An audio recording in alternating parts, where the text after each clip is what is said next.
I believe this was done, and I believe that this Collins elite do exist possibly under a different name, that believe that ripped a veil, and these are entities that are turning up. So when you're getting things like Fukushima and these explosions in nuclear test sites, they believe that those entities that are turning up are not UFOs in a traditional sense, that this guy, Luis Elizondo, would believe they are aliens stopping us from blowing ourselves up, or he believes they're not doing that, but they believe, the Collins elite, that these are demonic entities here to trick us. There was a time when politics and religion were at least pretending not to be put together. Now it's clearly a religious cult using politics to bring about a biblical end times agenda. That is clear as day. I don't think there's any arguing there. And Pete Hegseth is a major part of that. Pete Hegseth is a practicing Christian. I don't believe that for a second. I think he's a messianic lunatic associated with Reformed evangelicalism and Christian nationalism, specifically aligned with the Communion of Reformed Evangelical Church, CREC. He has described his faith as a central transformative force in his life, particularly following a 2018 personal recommitment. Something happened to him, someone tapped him on the shoulder. So his views are aligned with the messianic lot, and he is in charge of the Pentagon right now. In the area 2016, Hegseth described his Christian faith as initially more of a diligent habit than deep conviction. Following the September 11 attacks, he developed a hatred for Islamic terrorism.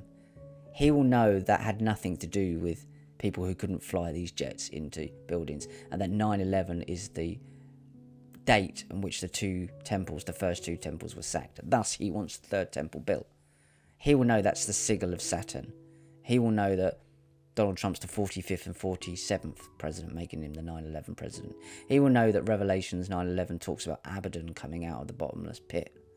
He knows this stuff. So he will know that was nothing to do with Islamic terrorists. These were Sabbateans controlling both sides.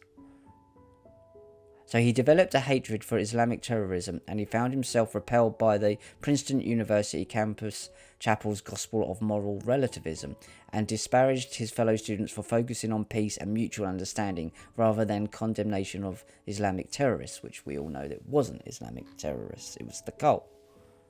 So he shows right there, early on, that he was right for the picking for this cult, and they're looking out for these people. Now, he was voted in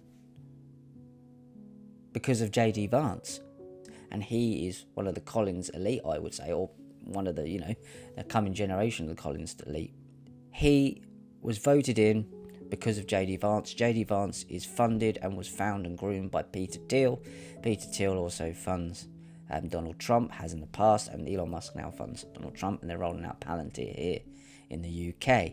This is why this stuff is so important, because this cult is a global cult, and it doesn't matter what they're playing on the same chessboard, so it doesn't matter what country you're looking at. That's why Putin's so bad. That's why he just took his foot off the door and allowed Trump to take Greenland, because it was part of the technate. And this is coming more and more apparent, and people can't hide from it anymore. You've got someone who wants to build the third temple, wishes for it, controlling the Pentagon.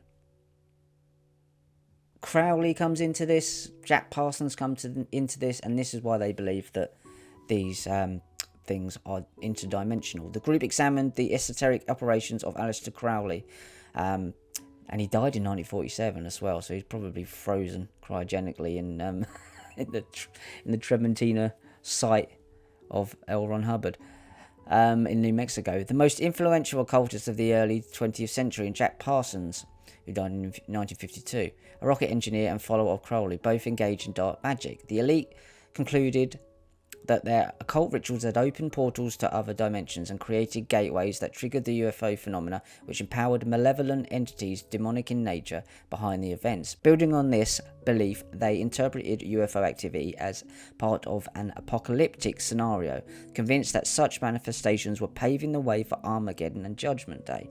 They regarded UFOs as signs of the approaching end times. This is exactly what I'm saying. And this is true. This is exactly what they did. They believe that to be true.